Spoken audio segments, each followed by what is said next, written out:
Showtime. We in the booth, my man DeMarco from DYT, Dayton, Ohio. Welcome to FaceLand Radio. We about to get it popping for y'all. This is the first interview, but definitely have several more to come. This is the first one right here, my man. It's a pleasure to be here with you. I've been hearing about you for a while. Heard you've been doing your thing. So basically, how we want to start off, man, I wanted to give you a chance to talk to the people.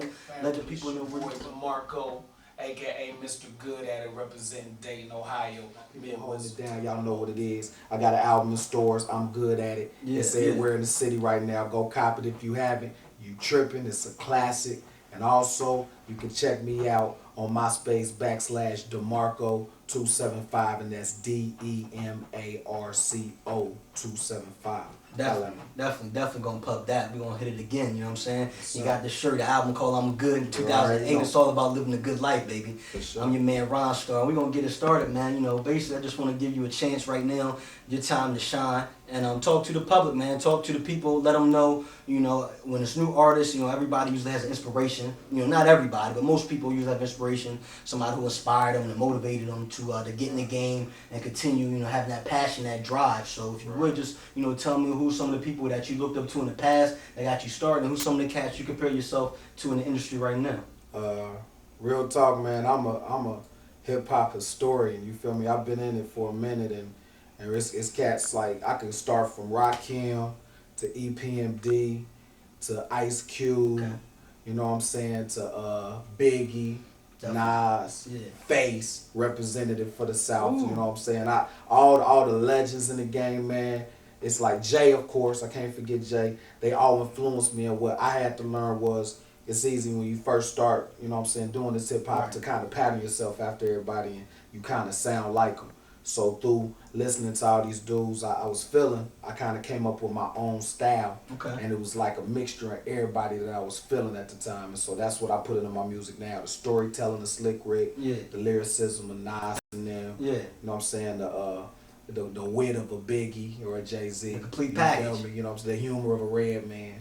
Just put it all together, you feel me? And I think that make a complete artist. You know? And that's hard to do. That's hard to take other people's styles, even though that's the best way. But usually once you try to take somebody else's style, people say you sound like that person. And I necessarily haven't heard that about you. So that means you're doing something different. You know, you let it manifest in yourself, and you bring it out with your own delivery. You know, which shows an artist, my man DeMarco, creativity. You know what I mean? I'm telling you, once you hear the track, we're going to play it in a little bit. Y'all going to be feeling the joint. It's mad crazy. And don't look at me crazy. I got the beanie on. You know, we keep it urban. We're going to come to you several times with FaceLand Radio with a lot of different interviews from different artists covering several different issues and topics, you know, from political to spiritual. We're just going to bring everything you're looking for. And right now, we're going to take a quick break. FaceLand Radio, your man Ron Star's the host. Definitely here with the hottest artist in the Midwest, DeMarco.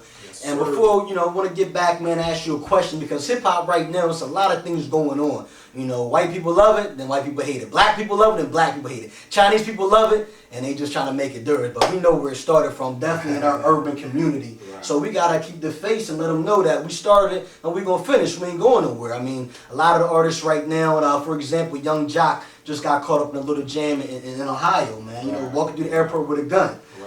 T.I., you know, everybody's heard about his recent problems with the law. And then, you know, much respect, R.I.P. to Pimp C, you know, who just had a little accident, man, over a couple of weeks to a month ago. DeMarco, my question to you is, as a young upcoming artist, man, you know, what's your vision on the state of hip-hop as a whole, and then more directly to yourself? You know, how hard is it? Can you tell the people how hard it is, or how easy it is, or what sacrifice you made to not get caught up in any trouble? Real talk, Ryan. It's like, for real, I think as a hip hop as a whole, we get so caught up in the culture, the street life culture, and don't know how to separate it from entertainment. It's like once you get into the entertainment business, regardless if you want to accept it or not, you become a role model. Money start to come a legal way. You start to put yourself in a position to be a successful black entrepreneur. And the white man can't say nothing about it, you feel me? And instead of doing that, it's like sometimes we have lapses and go back into the street life. And that's, you know, I ain't perfect. I done been through what I done been through, and it's hard to keep focused, but like everybody's getting in trouble. It's like, it's people that's looking up to us. And what happens is, with the way the industry is, if I wear a green shirt and I'm the hottest dude out, everybody in the hoods all around the country is gonna wear green shirts. So with cases where, you know what I'm saying, it's a pistol going on or whatever the case may be, like with T.I., it's like we gotta realize that we gotta set a standard for ourselves, and the standard that we set for ourselves, the younger generation will follow what we do. The thing about hip hop now, what's so screwed up is that positivity is not jumping. Right. People don't feel positivity. Right. And because of that, the record labels is like, we don't want to hear you say nothing positive because that's not going to make you go platinum. Right. So you need to say that negative stuff that got you that case or got you them 2-3 years in jail. So that's what we end up having to be forced to talk about. And it wasn't like that when hip hop started. You talked about who you was. If you wasn't no street dude, if you wasn't no thug, no gangster, you didn't have to act like that to sell records or people to feel you or to have a fan base. Now I think a lot of artists, young up and coming artists, coming to the game think they got to be this dude that used to sell dope or used to do that to be successful as a hip hop artist. Yeah. It's negative for us all in general, especially with the cases and stuff coming up. Man, that was real important. I can tell you're a real intellectual brother. You know, I'd like to tap into that a little deeper. You know, and you can use a personal experience for the answer, but, you know, how do you feel that the young artists that are coming out, you know, how do you feel as though they should go about and not necessarily associating themselves with their old friends, you know, or is that their friends' problem? Should their friends look at them as being more responsible, and I should not want to get them in trouble to jeopardize their career and their hard work they put in motion, because it comes a time of conflict. You know, when I go back and I'm chilling with my people in my hood from Milford, you know, you got guys that do this, might have joined the gang, might have been going, might, you know, be this dope man, but when you come home it's all love, but while they riding with you, you don't know exactly who's doing it for them. Right. You know, so how do you deal with that on a personal level, or do you go through that? Yeah, I'd have been through it, and it's to a point where I done fell out with friends and had to go my separate way, and real talk, even if it came to coming to blows, you know what I'm saying? But at the end of the day, be like, look, bro, I'm trying to do something on a positive level. Right. And I mean, same thing with Vic. I mean, he from the hood. Yeah. You know what I'm saying? And because he was from the hood, or even Iverson back in them days,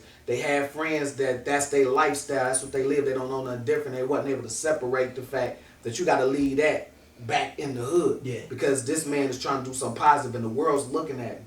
So as a people, when you do something negative, they looking at not only us as a black race, they looking at your hood, your family, and everything else. Right. And we don't always think about that the way we should. So for me, it's like I tell my people, we ride whatever, you know what I'm saying? If you got this going on, you got that going on, we're going to do what we do at the end of the day. But just remember, I'm trying to eat. If I'm eating good and I'm getting money, I'm going to make sure you eating good and you get money. Right. But if you get both of us jammed up, neither one of us ain't getting no money. Neither one of us. Real talk.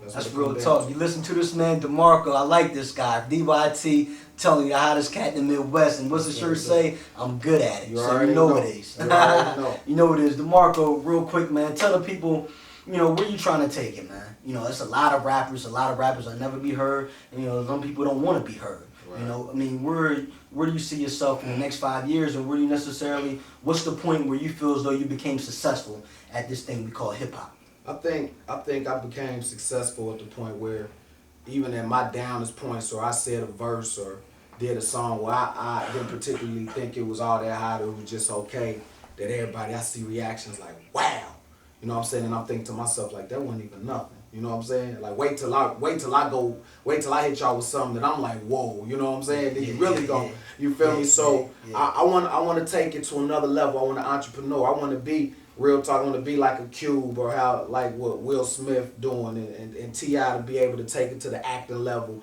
and open up businesses, man, like Master P and stuff. You know, it's an opportunity. We gotta use this as a stepping stone.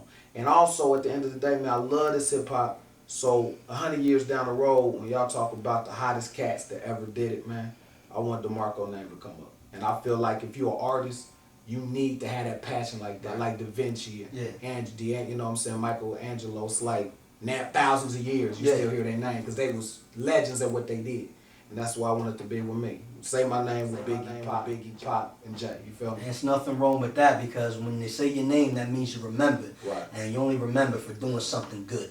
You know, and sure. You know, like I said, I don't give him another pub. My man said I'm good at it, and the shirt's hot. I'm feeling You the already album. know. Can't That's wait what to it listen do. to the whole joint. You're gonna love the show and the song too, people. FaceLand Radio, right here, Ron Star in the building. We're gonna keep it popping. You know what I mean? Be right back. What's jumping?